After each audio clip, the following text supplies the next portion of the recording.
Now we think about, we're just, I think we're egocentric. We're focused on ourselves. We think that when we do something, that reconciles us. No, He already reconciled us. We just accepted it when we became Christians. Am I reading this right? For if when we were enemies, we were reconciled. What reconciled us to God? Well, it's His death on the cross that did that. For if when we were enemies, we were reconciled to God by the death of His Son, much more then, being reconciled, we shall be saved by His life. He's trying to impress upon you the greatness of God's love for you, and He's working on this idea that this is something that God did for us. Let's read that again. For if when we were enemies, we were reconciled by the death of His Son, much more, that means in a much greater degree, being reconciled, we shall be saved by His life. Verse 11. And not only so, but we also joy in God through our Lord Jesus Christ, by whom we have now received the atonement. And the word atonement there could be translated the reconciliation. We have received this being reconciled to God. Now let's go on to verse 12. This is where it gets even more interesting.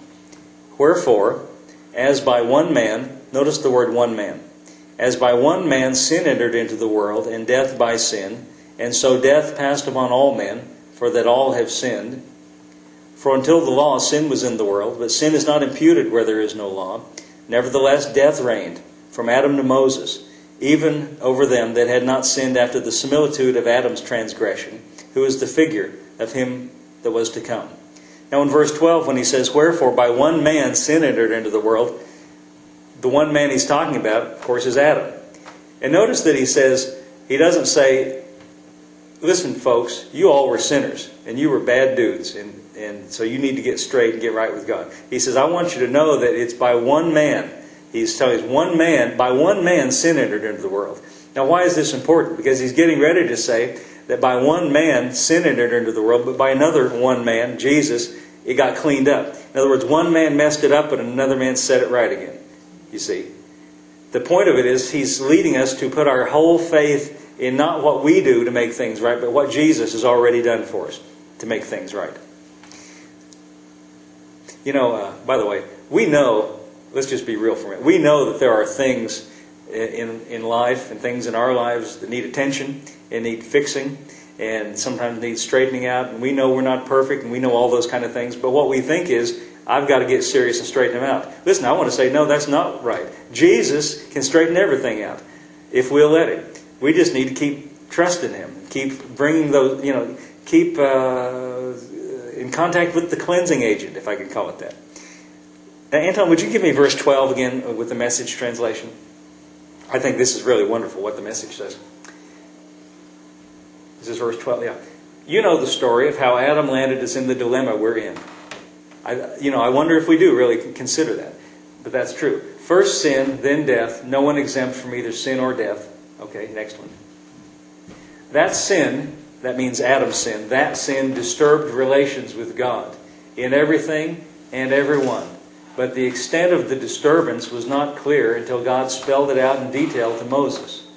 So death, this huge abyss separating us from God, dominated the landscape from Adam to Moses. Let's get one more. Even those who didn't sin precisely as Adam did by disobeying a specific command of God still had to experience this termination of life, this separation from God. But Adam, who got us into this, also points to the one who will get us out of it. Isn't that good? The point is, if we can accept the fact that Adam created the dilemma, then the answer is Jesus is the one who fixes the dilemma. In other words, it's a one-man operation. And what our part is to believe in or to put our faith in the one who does the fixing. Let's see. And I'll go back to King James for the next verse. Let's see. Verse 15. Now, I have to apologize. The King James translation is a little bit wordy. But let's just read it and talk about it. But not as the offense, so also is the free gift. For if through the offense of one, notice one, through the offense of one many be dead, much more the grace of God and the gift by grace, which is by one man, Jesus Christ, hath abounded unto many.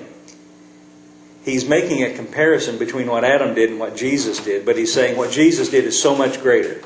It's a comparison, but it's a comparison in similarity of what happened because it's one man, but Jesus is much more effective, is what he's saying.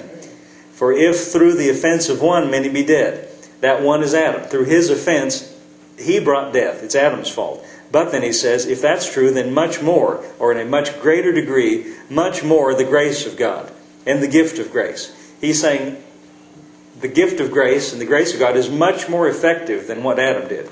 It's much more powerful. Now, if we can accept the fact that Adam messed things up, what he's saying is you need to understand that what Jesus did is much more effective and has a much greater effect than even what Adam did. And the gift of grace, which is by one man, Jesus Christ, hath abounded unto many. That many means the multitudes of whoever receives it. Verse 16. But not as it was by the one that sinned, so is the gift. For the judgment was by one to condemnation. See, Adam produced a situation where it was necessary for there to be judgment and condemnation. And that's not because of what you did, but because of what he did. Notice it says by one man. For the judgment was by one to condemnation, but the free gift. Have you noticed how much he keeps using the word gift in relation to what God has done? The free gift is of many offenses unto justification. The free gift of God comes right in the face of many offenses, and the result is justification. Justification means being brought into right alignment with God, or being brought into a situation of compliance with everything that's required. And notice that it's not we who did it, but he who did it. By the free gift is of many offenses unto justification. Verse 17. For if by one man's offense, now who is that one man? That's Adam. If by one man's offense, death reigned by one. In other words, Adam produced a situation which death ruled over us. Much more. And I like the fact that he says much more. It's a much greater degree. What Jesus did is much more powerful than what Adam did. Much greater impact. Much more they which receive the abundance of grace and the gift of righteousness. Now, they which receive are us who have believed the gospel. Anyone who believes the gospel and receives Jesus, receives along with him the abundance of grace, the overflowing, excessive amount of grace, and the gift of righteousness. Do you ever consider the fact that righteousness is a gift? A gift is not something that you know, there's one way we can look at righteousness and say, if I do enough good things, if I work hard enough, and if I don't make any mistakes, and if I do enough good works, my good works outweigh my bad works. People think that. I used to think that. I thought God had a big set of scales in heaven, and then here's how it would work. My good deeds would go on one side, and my bad deeds would go on the other side. And if my good deeds outweighed my bad deeds, a lot of people think that God's got a big scale, and He weighs our good works against our bad works. You know what's wrong with that? There's no Jesus in that picture. No Jesus in that picture. No Jesus in that picture with the scale. You see, when you put Jesus into the picture and you put your faith in Him, He gives you a gift, the gift of righteousness. So He says, okay, here's my right. How many of you believe Jesus is righteous? Yes? And how righteous is Jesus? Pretty righteous. Pretty completely righteous.